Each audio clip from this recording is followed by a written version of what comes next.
Yan, dito tayo ngayon sa Quirino Grandstand.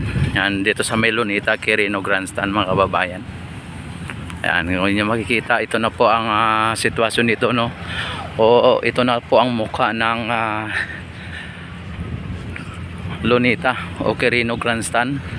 Ito po yung kanyang yung field. Yan, kung inyo makikita. Ayan, at may dito, no, pinapalitan ang drainage. Ayan, kung nyo napapansin at binubungkal, ano.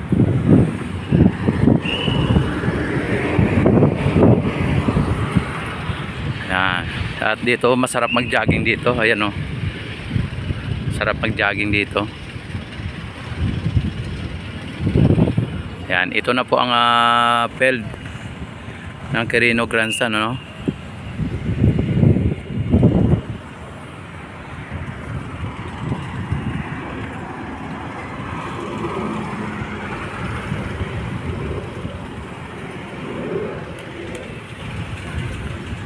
Yan, ang sarap ng hangin dito mga kababayan, no? Mayroong naglalaro din dito. Kaya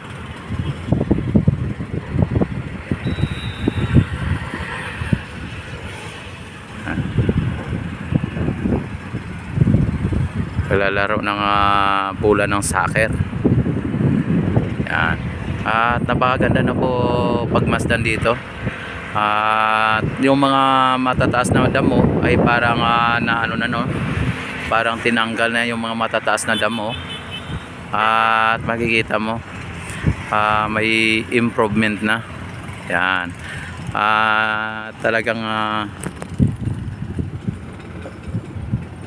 darating ang araw ng mga kababayan ay open to public na po talaga ito, dahil ayan, may mga naglalaro na nga po dito. Ayan, talagang lang po dito, no. Antayin pa po natin yung talagang fully na siya, open public, ano. Ayan.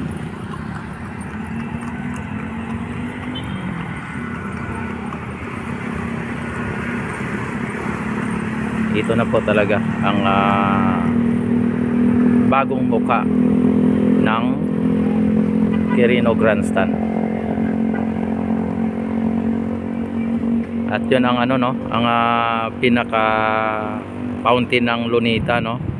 Yung sa gitna. Ayan. Nakikita pa dito, no. Tapos ang monumento ni Jose Rizal, ayan.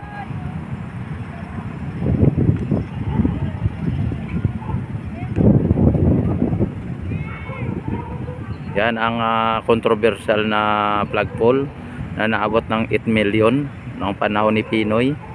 Yan yun, no. Yan.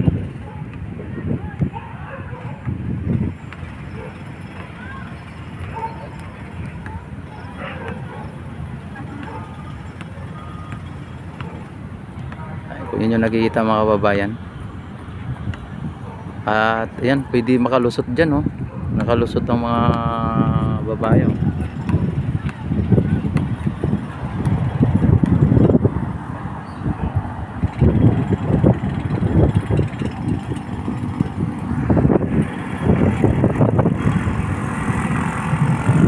Ayan.